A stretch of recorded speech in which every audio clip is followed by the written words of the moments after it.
Hello, everyone, and welcome back to your favorite podcast, Spilling the Tea Leaves. My name is Michelle. You can find me online at rememberlovehealing.com, and you can also find me on Instagram at rememberlove. And like I mentioned last episode, I am super excited for this episode because I have an amazing soul with me today who is willing to sit and be interviewed and answer all my random questions. Zee, can you say hello? Hey everybody, it's me, Zee. I'm so excited. So I met your Instagram is Soul Mama Magics, which is SoulMamAMAGICK, correct? No, just K. What is Just the it? K. Just K. Oh, I'm Magic sorry. with So a no K. C, just the K. And I think we met we connected when did we connect? Like a year ago, a couple years ago, About a or year and a half, 2 years ago, yeah. okay. And she's one of those kindred spirits that Mhm. I stumbled across on the internet and we connected, and they are absolutely amazing. Can you tell us a little bit about you? Yes, I can, and I'd love to. First of all, let me say I am ridiculously excited to be here. I've been, following you, like we said, about a year and a half, 2 years, when I really started like awakening and coming into like this spiritual path as a healer and a teacher of spirituality and like healing the self. And so, I am a Reiki master. I read tarot. I am attuned to the Akashic Records, and I'm also a clairaudient intuitive healer. And what that means is I can hear spirit very clearly. They just like talk to me and information just floods in. And it feels a lot like I'm just thinking and going back and forth, in my own head in conversation. But I know it's them because they're so kind and loving and gentle. So yeah, that's a little bit about like who I am as far as spirituality and stuff is concerned and healing. But I'm also like a queer mom of 5. That's a lot. A lot. That's a lot of kids. Yeah, and most of the time I'm like riding solo because my partner and I were just co-parenting. We're separated, but I am like what one would call the fun parent. So I take my kids on like a lot of adventures, hiking, camping, and most of the time I do it, solo. I have a really cool, special, intuitive kid. So, but yeah, that's basically me. In a nutshell, just a little ditty, just something tiny, no big deal. So, yeah, I have like tons of questions for you, probably pertaining to every single thing of your specialty that your skills and your talents. But before that, I want to ask about you. Like, how did you get started on your spiritual journey? Like, what was your awakening story? Oh my word. So my awakening happened about a year before I knew what was happening.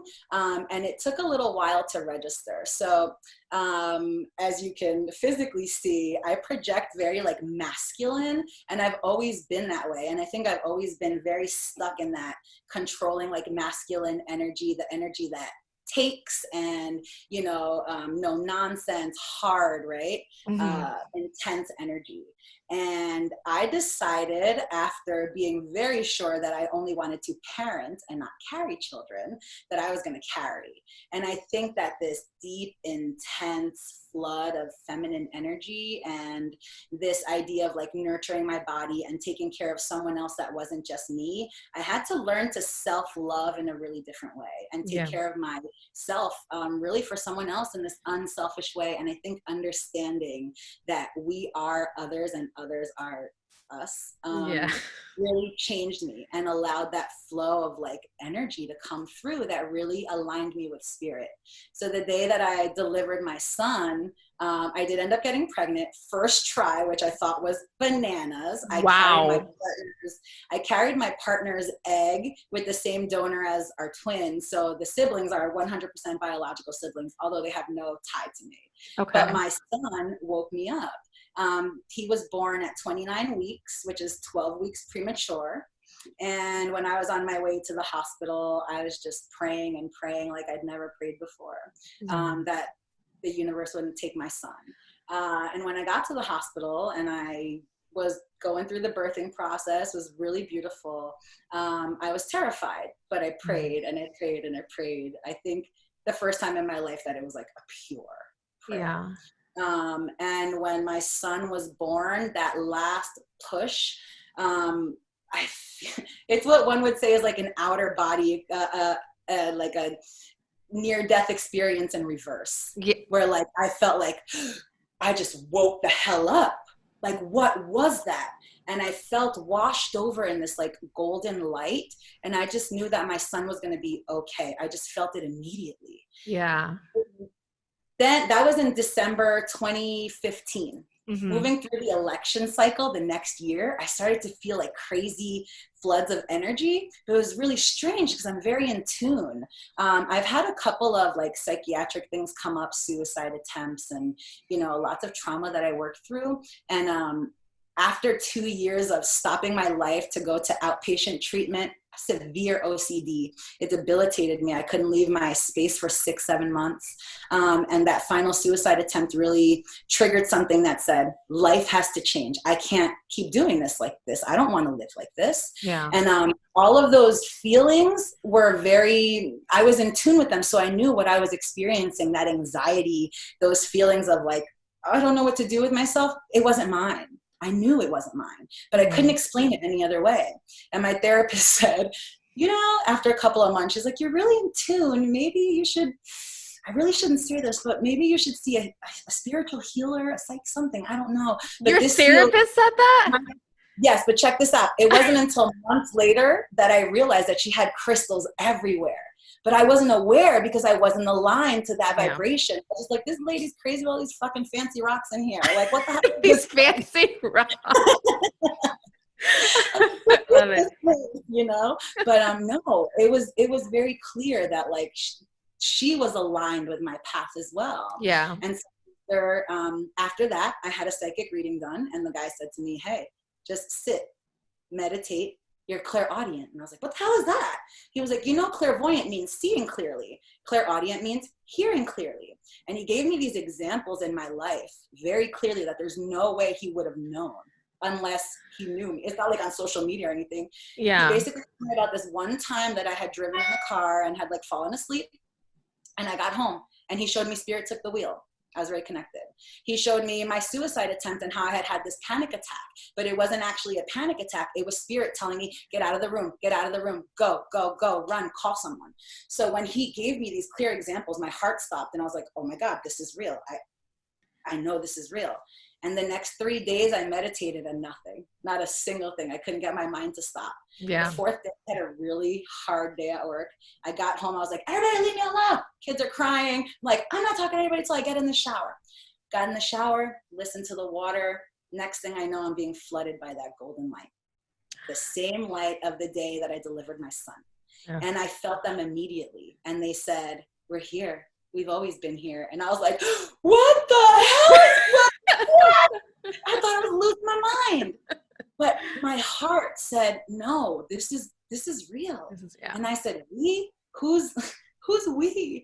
And they said, as clear as day, Susan, James, Kyle, Evelyn.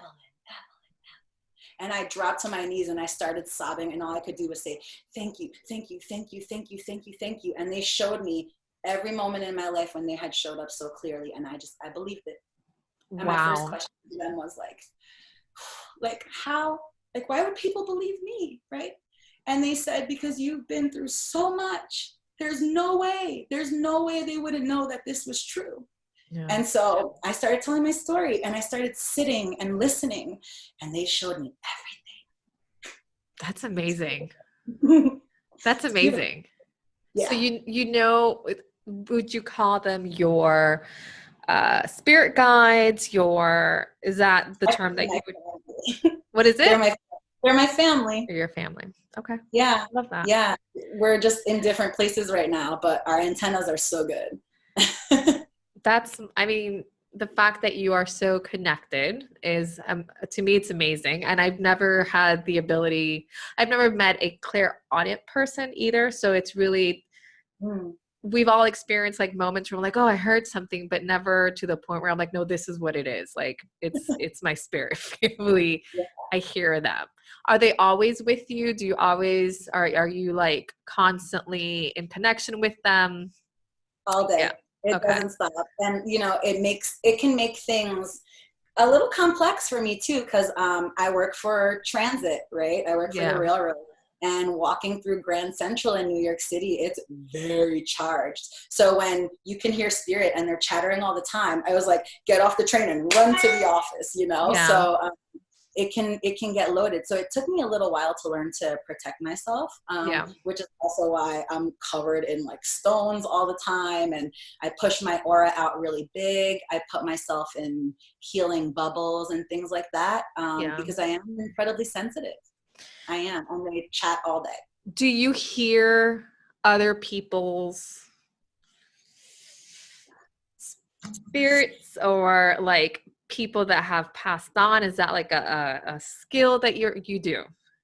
It's consistent. Is Yeah. it? How do you, and you manage it with your tools, with crystals and Totally. And grounding also, yourself? I'm respectful too. You don't just run up to people and read them for filth. You Oh God, can't. I wish you would. That is one of the most jarring things that you can do. And Yeah. I've seen like on TV and stuff, like other mediums who go up to people and like, hi, hi. No, like people will find you when they need to find you, and I firmly believe in that because they're not ready to receive the information until they're Yeah. ready to receive it. Yeah. So it's difficult sometimes too, because I know the information is pressing. Yeah. Spirit comes through and they like have something to tell you. They have something to tell you, but when you're not ready to receive it, you're not. So I wait till people find me. Okay. So as full disclosure, I did have an Akashic, how do you say it correctly? Akashic. Akashic. Sorry, it's my Latina voice, can't say it right. Akashic record reading with Zee a few days ago, and it kind of opened a few things that I knew that well, no, let me rephrase that I thought that I had worked through. And then all of a sudden after the readings, it kind of opened up like this, I could only describe as a waterfall.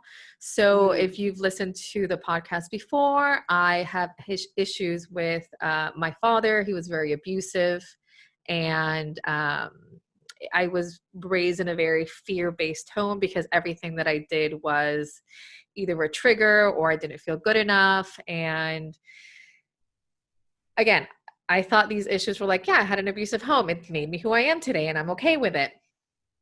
So fast forward to this reading, and she's like, well, you haven't had the darkest day of the soul is what you... Yeah, dark night of the soul. Dark night of the soul, which I ended up looking up because it's not a term that I'm familiar with. And as I'm like laying in bed and I'm like, okay, well, I don't know. I dealt with this shit. Like, I don't, it's fine. It's fine. It's fine. Everything is fine. It's fine. And then things start coming up and all these like videos start coming up on my feed that I mean, women dealing with like confronting their father. There was one where this woman was like screaming and I was like, oh my God, I felt that scream. And I'm sitting at my desk sobbing. And then this other very popular YouTube channel that I'm sure a lot of people have seen of, they call him the YouTube dad. So it's people that didn't have a father and he's making up all these videos for them and he's constantly coming up. And I'm like, I don't even subscribe to this guy, but it's like always there. So anyway, so she hit upon this big thing that I'm not, that for the most part, I've told people, I dealt with it. I'm okay. And they're like, Zee's like, nope, you did not. And spirit told me you have not. And this is something that you need to go through again.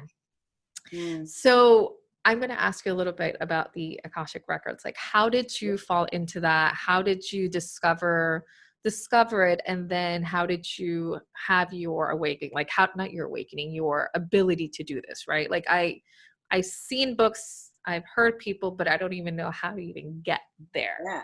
How'd you get? So Funny story, I was just having this conversation with somebody this morning. I've known about the Akashic Records since I was really little. And Really? that's how I know that I was supposed to be in tune with them. I Okay. was obsessed with Unsolved Mysteries. I love And that show. oh, I know, because witches love that show. It's Love like that the most show. bizarre thing, right? Witches, ask any witch, they'll be like, Unsolved Mysteries, oh my God, when I was 7? Like, Yes, absolutely. it came on. UFOs and aliens, outer Yes. space. Yes, Yes. of course. Yes. I'm so here for that. So I saw the Akashic Records that they mentioned something. It was like a 30-second snippet Yeah. about the Akashic Records in another story. I don't Yeah. remember what that story was about, but I sure as shit remember the Akashic Records. And it was just an understanding of like the universe's library. Right? Just something tiny, no big deal. Yeah, no big deal. And it was just, I was so drawn to it that when I was 15 and our parents got us a computer and we got like America Online, it's one of the first 3 things that I searched. One was a queer youth group. The next one was the Akashic Records. And the third one was how to like, I don't know if I got there. Anyway, there were 3 things. There were 3 things I looked up. And one of the 3 was the Akashic Records. Yeah. And I've always been drawn to it. So when I started awakening, first I got attuned to Reiki.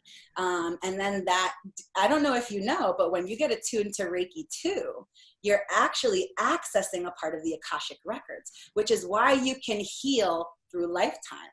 See, that makes sense. But I did not. Okay, go ahead. Go ahead, teacher. Please. So, Come and on. also when you get attuned to Reiki too, the images and stuff during Reiki become clearer. So before you could feel the energy, but Reiki 2 and like Reiki Masters is like next level in the Akashic Records because you're able to feel and sense things in a different way. You're aligned to different vibration. And it's a vibration that pulls you into the books to heal karmically. Anything having to do with lifetimes is in the records. So you have access to a certain portion of the records. So when I got attuned to Reiki, I started connecting with like other people. And one of the people that I connected with was a friend from high school. Love her dearly. And she was on her own like path and she had gotten attuned to the Akashic Records and she said, hey, this thing, the Akashic Records. I was like, wait, the who, the what? I know what that is. I know what that is. Yeah. And I found the teacher, I found the space. I got attuned by Christina Cross at Maha Rose in Brooklyn. If anyone feels called to it, please, she will change your life. She's spectacular. Okay. And there you get an attunement like you would Reiki. Mm-hmm. So I knew the entire time that like, this was something that I wanted to do. And then when I started recognizing that I was clairaudient and things like that, it all started aligning. And I started just asking spirit, like, what next? What next? And they're like, it's time to move into your light as a healer and a teacher. And so here you go. And they threw everything in my path. And I ended up getting attuned to the Akashic Records through Christina. And then that just gave me like clearer access because with my clairaudiency, I've been attuned to the records for quite some time. Yeah.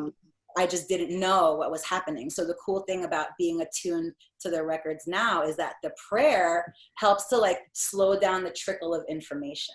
Okay. So if I open your records and I'm reading you, that's the only time Spirit's going to give me information about you. And then we close your book and I'm done. I'm not hearing anything else about you, which has been ridiculously helpful because I'm so sensitive. So it helps you kind of make that boundary saying, okay, this is the moment where I can connect with you, bring it.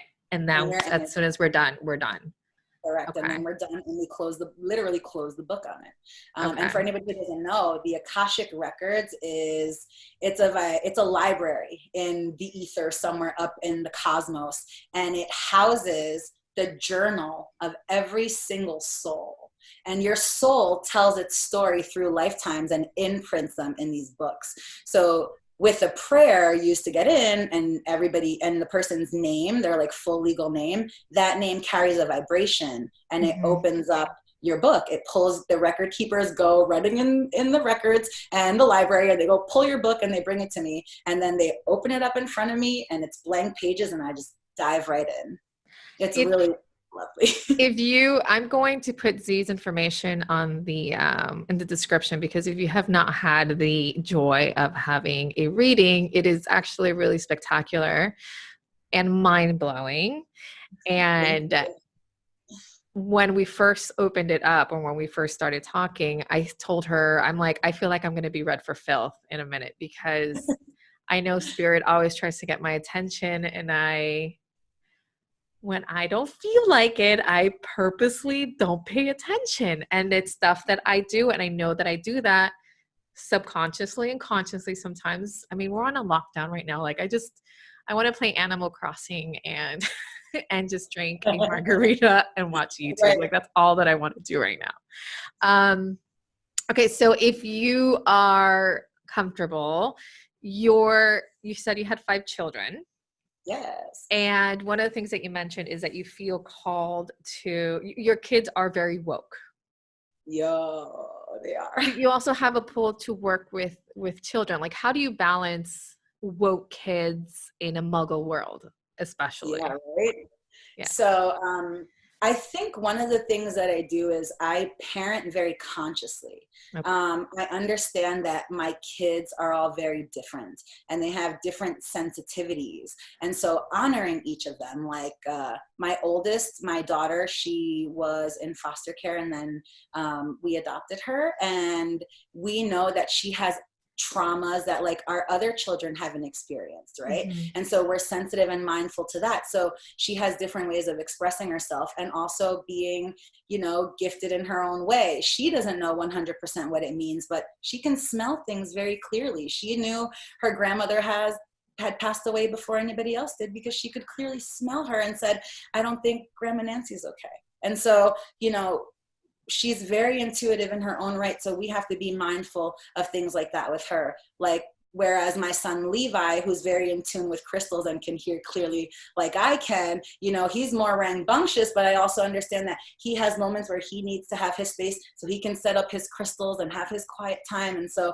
being aware and mindful that they're all very different and that they need different things is important. But I think as far as like the greater picture here is that I think raising our kids to understand the oneness of everything is really important, even particularly now with like the coronavirus happening, where this isn't about me. I'm not wearing a mask for me. I'm wearing a mask for you because I see the God in you too. Do you know what I mean? Yes. So that's what I teach my kids on a consistent basis, that we do a lot of the things in our lives, like not just for ourselves, but because we're seeing our reflection in other people. We see ourselves, our spirit, we see this wholeness and fullness of God in everything. And it's funny because one of the first things that I asked when I read my own records and I said, you know, is God real? Is God real? I need to, like, for real, y'all tell me, is God real? You want to know what they showed me? They showed me this big, huge piece of like amethyst crystal, because I love crystals, they know. And they're like, this is God. And then they dropped the crystal on the ground and it broke into 1,000,000 pieces. And it said, and this is you, all of you. Do you understand? This is what I teach my children. Yeah. We're all crystalline. We're God inside. And we need to be able to recognize the God in everyone. And once you do that, you can teach your kids kindness and compassion. They will never lose. They will never lose with that, because they will come back full circle all the time. It's karmic. It's an energy that we create. What we give comes back to us. So if we teach our children to love fully, no matter what, that's one of the beautiful things that the Akashic Records have taught me, that like, there's no judgment in this lifetime from me anymore. I was a rapist. I was a murderer. I was a terrible prince who killed so many people. I was a thief, man. I was serial killer. I've been so many awful, awful, disgusting, vile things, but I don't judge anymore, because I've also seen the beautiful things I've been. I've been a healer who saved my village from, you know, terror and illness. I was a seer who taught children how to be like intuitive and lead their village and their people to better days. And so I've been able to see the fullness of lifetimes to be able to bring them here. So understanding that in every lifetime, it's always been, when we help each other is when we help ourselves the most. And so being able to be in tune with that and teaching that to my children, that's been beautiful. And to see my children be little healers themselves and push that out has been so rewarding, and just makes my life's purpose even fuller, right? Which is Yeah. ultimately opening a center to teach children how to heal. I mean, like a Montessori school for baby healers. Can we do that? So Yeah. I don't know if I don't know, so a funny story, part of my, the name Remember Love, the word remember is remember, to put back together. To put Mm. back together love, which is, I think, the ultimate source. So it is essentially that description of the crystal breaking, and we're all individual pieces of the giant thing. It's beautiful. Yes, yes. Beautiful. It's that. It's just exactly that. I got chills all of a sudden. I'm going to open a spirituality healing center, and I'm taking Z with me, and we are, she's going to be in charge of the Montessori school for the woke children. So as soon as that center is available, we'll go ahead and link it, and you can all sign up your children. Yes. So another part of what you do is tarot cards. Mm-hmm. And as much as I like to work with cards, I do struggle with the tarot cards, the traditional cards especially. I prefer the oracle cards because it's easier for me to process, and then Mm-hmm. it's easier for me. The tarot cards I struggle with. I've gone through 3 or 4 decks, and every single deck I've given away. The Rider-Waite deck, I've just give them Okay. away because I'm like, okay, I'm gonna do it, and I'm gonna learn it, and then I just can't resonate with it. How do Mm. you work with these cards? Like, how do you integrate them as part of your practice? Yeah. So tarot cards were the first sort of like medium for me for channeling spirit. Like Mm-hmm. writing I've always done because clairaudiency and like thought. So I can even tell in like my handwriting when it's me, and when it's spirit channeling. Okay. Because my handwriting changes. It's the most bizarre thing. So writing has been a way for me to channel since I was young. But as I moved more into like spirituality and understanding my clairaudiency, I kept having these really weird and vivid dreams where I would see tarot cards. Like I was on the subway. I was never like interested in tarot at all. But in my dream, I was on a subway in New York City, and like all the advertisements like flashing by like really quickly. And one of them was a tarot card, and I looked back and it was the Magician, like really big. And I was like, interesting. I noticed it. A couple of days later in real life, I'm walking through New York City, and a card just like floats like right past me, just like a playing card. But it was card number, like the ace of spades. And I don't know why in my brain that represented that at the same time, even though it doesn't in real life. But in my brain, it was like, this is too coincidental, a card floating past you, tarot. So I got off the train and I took a walk in Union Square and picked up my first tarot deck, which was the Rider-Waite deck. Yeah. And immediately I opened it and I looked at the cards and I felt myself in the card. Like I was able to pan and look all the way around and notice things in the card that like weren't physically there. And I was just kind of blown away. So I went home and I said to my wife at the time, Christina, quickly, think of a question in your head, like a pressing question. Okay, ready? And I pulled a card and I was like, this is what I see. And she was blown away. She was blown away. You were able to read it immediately. Yes, because I stayed away from traditional meanings, which we can, like, yes, they're tried and true. They're tried and true because the tower is always going to be the tower. When I see the tower, that's the tower. But that's a tower. Like you can get that. Like you don't even need to see the book. You don't need to do anything with that. You know it's a tower. But like another card, let's say 5 of Pentacles, right? How did you know that's what I was thinking? No kidding. Oh, you're such a weirdo. Let's just say I was like 5 of Pentacles. It looks like a card of someone like, the 5 of Pentacles is, it's someone working like really, really hard, like trying to put all their coins together, things like growing and stuff like that. Yeah. But if you look at the card, you're like, oh, you're gonna grow a garden. Like, no.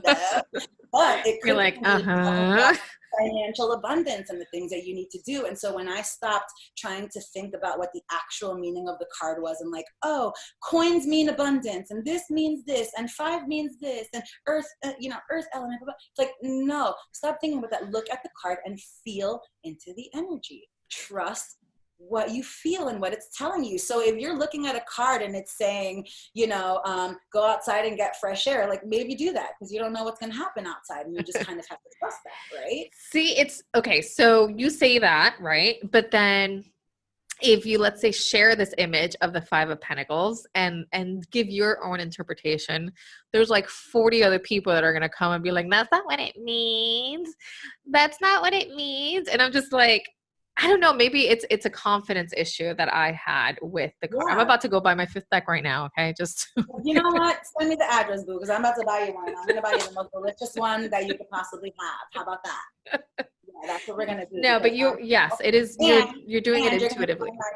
My tarot class, my intuitive tarot class, so you can come trust your instinct, because that's all it is. Yeah. And I tell people all the time, like, they're like, oh my God, it's so cool that you have like this gift, and like, it's so amazing. And I say to them all the time, the difference between me and you is that when the stuff comes up, I trust it. If I hear very clearly, great grandma Nancy said to go put your shoes on and blah, blah, blah. And you're like, excuse me, how did you know great grandma Nancy bought me those shoes? Like, I didn't. Yeah. I really didn't. Yeah. I trusted them.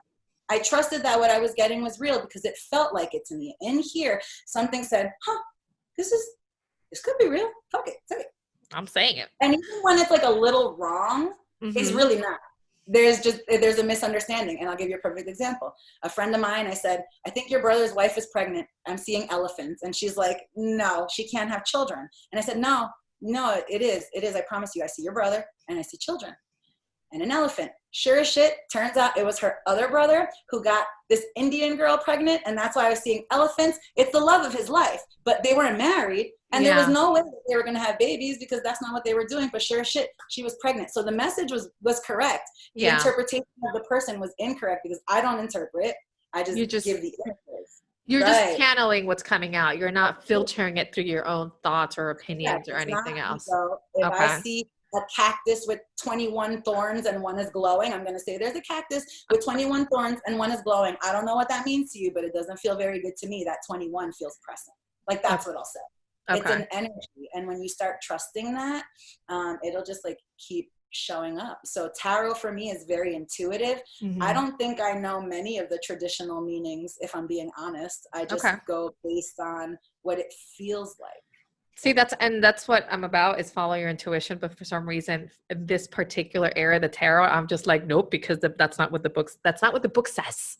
Yeah. So I have to be wrong. But everybody goes by the book. I feel like, and I understand it's a foundation for many, but following your intuition, I just need to listen, right? And it's different too, because if you're one of those people that follows by the book, the cards are going to show up that way, where the meanings are very specific based on by the book. But you can ask me a question about your business, and I get this beautiful 2 of Cups card that talks about karmic love, right? And people are like, oh, 2 of Cups, that's like weird. But that's how spirit knows that I'm going to understand it, because I read intuitively. So that 2 of Cups to me means there's a partnership coming in and it's really full and take advantage, it's about truth and all these things. So it's really different. Okay. And then, tarot cards are very specific to the reader too. I have 30, 40 decks and I use the same 4 or 5 over and over again because they have a very specific energy. They do. They do. They're absolutely true. They're absolutely true. My favorite deck is the Fountain Tarot, illustrated by Jonathan Saez. He is phenomenal. And the imagery, it's cold, right? So it gives this dark, intense, masculine energy, but the brush strokes are so soft and the colors and the imagery. So it has this beautiful, like, balanced, masculine energy. Can you post pictures of that on your Instagram? Because I would love to see it. Up now, yeah. Okay. But it's a lovely, lovely deck. And the cards will tell me too, like, who to read, like which ones to use for what reading. Sometimes I'll read someone and they'll say, use these. They're not going to understand those other ones. It won't be clear enough for them. They're more visual. Okay. So it's different. It's just a matter of trusting your gut, like you said. All right. I'm going to start practicing. Thank you so much. Okay. So one of the things I discovered right prior to starting this episode is that you are also into astrology, another realm that I am completely out of my element. How did you come into that? Like, how did you, it was just part of your spiritual journey? Was it just something that you found interesting when you were younger? Like, what is your story? Anyone will tell you that I was always like, oh my God, can you stop saying that? Oh, because you're a Gemini, you're going to do that. Oh, because you're Karen. Oh my God, it's so annoying. Like, that was me all the time. And now I'm like, oh, what's your star sign? Oh, honey, Gemini, Cancer moon. Oh, let's talk. But this is like a new aspect for me too that I'm really getting into. Okay. I'm understanding more, and it's like aligning more with my trajectory, I think. So the astrology stuff is really new, probably the better part of like 2 months, 3 months since I've been starting to host like healing like moon circles. Because I'm just kind of really stepping into that, you know, spiritual teacher energy, right? I love that. I've been doing healing sessions for the better part of 2 years now, but it's been since I came back from Mexico in February that I started doing my like teaching, right? Okay. Lisa Levine, my teacher and love human world teacher. My God, I love her so much, this woman. She gave me a lovely opportunity when we were on the Reiki Masters retreat. One of our tasks was to teach a class, any class, it could be whatever. And I taught intuitive tarot, and she loved it. And she gave me the opportunity to teach at like one of the biggest healing centers like around. Holy cow. And that's when I really started stepping into this light of like teacher. Like I want to give people the power to heal themselves. Yeah. And so aligning with that, like hosting moon circles and moving into that like teacher light, I've read more things and started looking stuff up, and that's kind of what happened with my clairaudiency, right? When I heard like you're clairaudient, I was like, what is that? I gotta find out all the information. And I did. I spent months just Googling and seeing what, and now it's the same with like astrology, learning as much as I can, because I'm seeing now how the cosmos and the records are aligned. And it's been clear to show me that in my past lives, I was a master, what they call an expert in the Akashic Records. And one of the things that I did was I used the stars to access the stories. And so I find it really interesting that since I went to Mexico, where they showed me one of these main astrological sites is Punto Cometa, is this one of the top 5 astronomical, you know, astral places in the world. And I was perfectly aligned with that. And it just opened up this gateway that says, okay, now you need to learn about this because it's important for the work that you do. So the past like 3 months, I've been really starting to get into like astrology, but in the records, which is even more crazy. Yeah, I've been able to see so much information about like the cosmos. So any messages for the world as a whole right now, as a collective? Is there something that we should be doing, saying, thinking, like just bring it? Just in general, like with energy and the cosmos and the stars and what I've been receiving from the records in relation to the coronavirus and why it's all happening right now, there is this energetic alignment that's happening in the cosmos with like all of these planets being in retrograde at the same time, all of these things kind of aligning and trajectories, solar flares are up, like all of this energy is ramped up. And when we also think about our energetic bodies as spirits having this like very earthbound experience, all of our vibrations are like starting to raise too, because we are having concern for other people. We're worried about our loved ones who we can't see and touch. And this idea of being so incredibly disconnected physically is, we're understanding the real disconnection here and how our bodies are keeping our souls separate. This idea of like not being able to breathe, the disease being here in the chest, in the lungs, that's all connected. It's about that cosmic, you know, universal breath that we all take as one and then exhale. When we're not taking care of our planet, we're not taking care of ourselves. Spirit literally said to me, if it's hard to breathe now, imagine when we've sucked up all the earth, killed all of our trees and our plants, taken all the animals away. Like, think about that. If you cannot breathe now, what's that going to feel like when we have no choice, right? And so they've been clear that this is a shift in the collective consciousness about understanding the oneness of everything. We wear masks to protect you, because we see ourselves and our being and our existence through you. That's a real thing that we have not been learning, and the universe has been showing it to us. You think people coming in and flooding from other countries and, you know, our administration here in the US detaining them is not a real thing, creating this separation? The universe is showing me and showing us enough with the separation, more with the oneness, because I live through you. You live through me. And when we start really receiving that message, oh my God, nothing's going to change. We're going to be in this perpetual, COVID's going to keep happening in whatever way it needs to happen. I mean, yes, I fully believe that it's just going to keep coming back over and over and again. it's circled around, you know, it was the Holocaust, it was slavery, it was all of that, this disconnection to God, but recognizing that this God is just us in human form, because we're an amethyst that's been broken into millions and millions of pieces. We're all crystalline, and when we see the crystalline in each other, then things will change. And that is the message here. Take care of your brother and sister. That's a real thing. That's a real thing. You're so inspiring. My God, like I want to start working now again. Stop saying Animal Crossing. No, but you're absolutely right. You're absolutely right. I think it is a shift in the collective that either we recognize it or it's just going to keep happening over and over again. Yeah. As a member of the... Go ahead. With that said, when I first awakened, one of the hugest downloads that I got was that 2020 was a big year for awakening, and then 2025.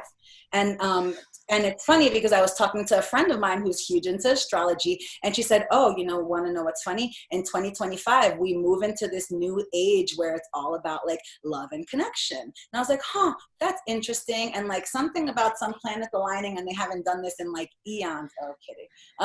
And they haven't done this in like, millions of years, and it's happening again. And so 2016, when there was 2011 was the first huge wave, right? Yeah. 2001 when 9/11 happened. That was the first huge wave where the consciousness was sort of lifted. And everyone thinks back like 10 to 12 years ago, our lives were like a little crazy. Yeah. Right? Personal lives, not just what was happening in the world, but personal lives were a little crazy. And this was to draw attention to the craziness and how to stop the crazy, right? Then we pushed to 2012. That was the next huge awakening. December 2012, the world was going to end. The Mayans predicted all this stuff. But shit really changed in 2020. Yes. Consciousness changed. Yeah. People started really elevating. That's when the Trader Joe's started popping up and all the health stores. And, you know, because people were being more conscious, yoga took off, mind-body connection. People were starting to really understand vibration, right? Then 2016, the election. Oh, shit. Everything shifted. People, spirit flooded in. In 2016, all the healers popped up out of nowhere. And then 2020, now this is jarring people. It's showing them that we're all connected. And then 2025, something huge happens. I'm not going to get into it here, but something massive happens that really, really stirs up the collective.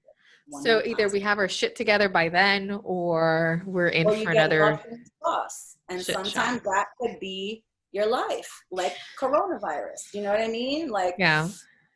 So what do you think of, because this is something that I spoke about in the last episode, of the people within the New Age community, all the conspiracy theories, sharing the misinformation.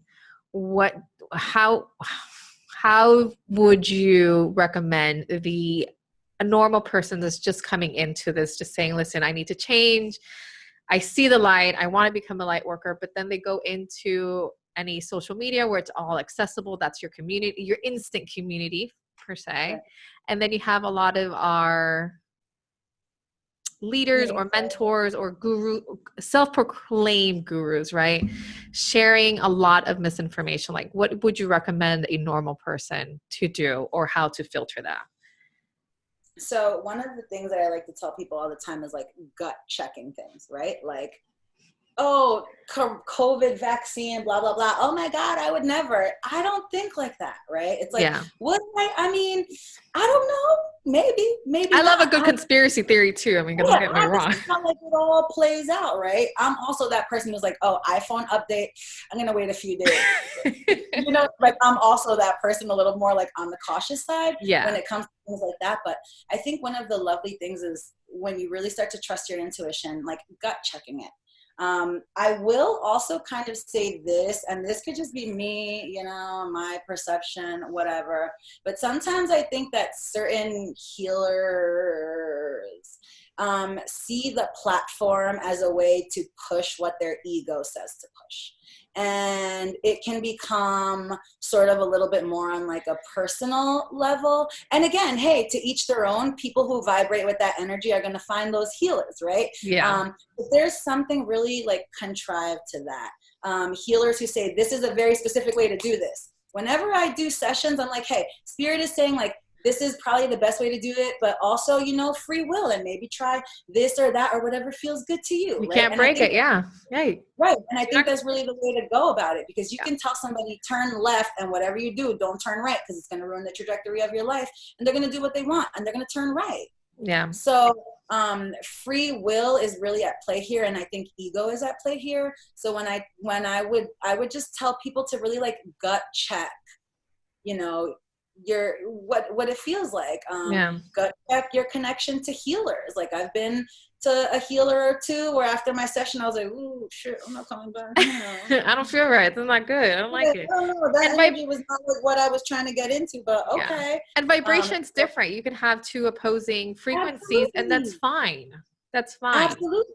And it's nothing personal, you know? And that's the thing. It's like, if you're just not aligning with like a healer, it's not personal. Go on. You know? But some of these like, and not just healers, like just regular people who are just like pushing all this like misinformation. Look at it. It's ego. It's 100% ego. It's so refreshing to hear somebody else say what I have been like preaching. I'm just like, it's not, that's not what it is. It's personal. I'm like, all right, you don't want to get the vaccine and you think it's the demon and the devil incarnate in like a little vial, knock yourself out. But you know what? If they keep showing up with these random weird infections and kids are dying and there's a possibility, you know what? Maybe I might just trust science, because also I'm a smart human. So, and you know, conspiracy theories are a thing, right? Because like the universe has also shown me that we don't know a lot. Big, weird, a grain of sand. And, you know, there is some sort of bigger entity or force that's working globally, and the connection is not like the Illuminati, like they make it seem, you know, like this dark, crazy. Like Bill Gates is coming to your house and like injecting. God, honestly, people, get out of here with that. I'm sorry. But I'm not judging, you know what I'm saying? If that's what you really believe and your gut is like, oh yeah, that's it. Hey, maybe you know some shit that I do not know. But also, that being said, you know, there are certain conspiracy theories. They're theories because, hey, they could be real, right? Yeah. But I'm also like a pretty smart person too, who's founded in like science and things that are tangible and that I can see. And if I see that a vaccine is like not killing 1,000 people and actually saving 50,000, then you know what? It's possible I might actually do that, because science. But, you know, I think all the other stuff, you know, what people believe is what they believe, and that's beautiful. I'm not judging. But I would gut check. Okay. I mean, yes, I think for me, it's the misinformation where you're risking somebody, where they're telling people you don't have to take your asthma medication because Karen is selling doTERRA or Young Living, and she's telling you just take lavender oil. I'm like, no, please. No, that's not, don't do that. And there are certain things, right, that like medicine before, I mean, look, the natives, they didn't get sick till we already know. So we're going to be realistic here. Plants, essences, herbs, they heal, but you have to like not have any other shit that like can't be healed by a plant. Yes. Medicine has been derived from plants. I get that. At some level, plants do help. Of course. I have an herb. I love plants. I love everything. Yes. But there's certain instances where I'm like, this eucalyptus ain't cutting it. Right. And not more eucalyptus. Yeah. It's great. the supplements and to help healing on a vibrational, medicinal level, right? Because they Yes. carry vibration and it moves energy, and that's lovely, but also in conjunction with Traditional at this point we are yes, people of color, absolutely. we have been taken over. We're no longer living off the land. We would love to. We, Christopher Columbus is a thing. I mean, we brought Shelly. diseases that we can no longer control with our plant. Like, it's a thing. I get it. um Absolutely. Z, I love talking to you. Oh, I love talking to you so much. Can you tell us where we can find you? Yes, you can find me at Soul Mama Magic with a K on Instagram. That is usually where I'm at. And about once a week, I jump on a live stream and I answer people's questions. I pull out my tarot and I open my own Akashic Records to be able to get information more clearly. So hop on, follow me, join me on Tuesdays or Wednesdays, depending on the week, for Tarot Tuesday or Witchy Wednesday. And are you still doing the moon healing circles in your location? In Can my you give us area, that yes. So information? every full moon cycle and new moon, I'm working at Sacred Spa in Larchmont, in Westchester County, where I live in New York. And I do host there. Obviously, right now, because of coronavirus, everything's on hold. Yes. But as soon as we come back, I also promote that on my site. And every once in a while, I do work at Maha Rose Healing Center in Brooklyn. If you ever wanted to learn tarot, I teach intuitive tarot. And I'd love for friends to join me. Next time I'm in New York, Oh, I'm gonna hit you. oh, Yes. you're staying at my place in my healing room. I'm going. I used to go there all the time when I was in college. Like, I went there at least 3-4 times a year to visit a friend. So now I'm sad that I don't go there. I miss New York. Well, You're thank gonna you come very back. much. This was very inspiring and Thank enlightening. you. And I hope everybody learned something. And if you're open to it, we would love to have you again. If any, yes. If anybody has any questions for Z, you know where to find her. I will put her information down below. And yeah, thank you so much for joining us. Thank you, Z, for taking time out of your day to take part in the podcast. Thank you for listening to your favorite podcast, Spilling the Tea Leaves. Again, my name is Michelle. You can find me on Instagram at Remember Love, and you can find me online at Remember Love Healing. Make sure to share the podcast, leave a comment, and if you're watching us on YouTube, hit subscribe. Love and lights. And if nobody's told you today, I'm very, very proud of you. And thank you. Bye. Bye.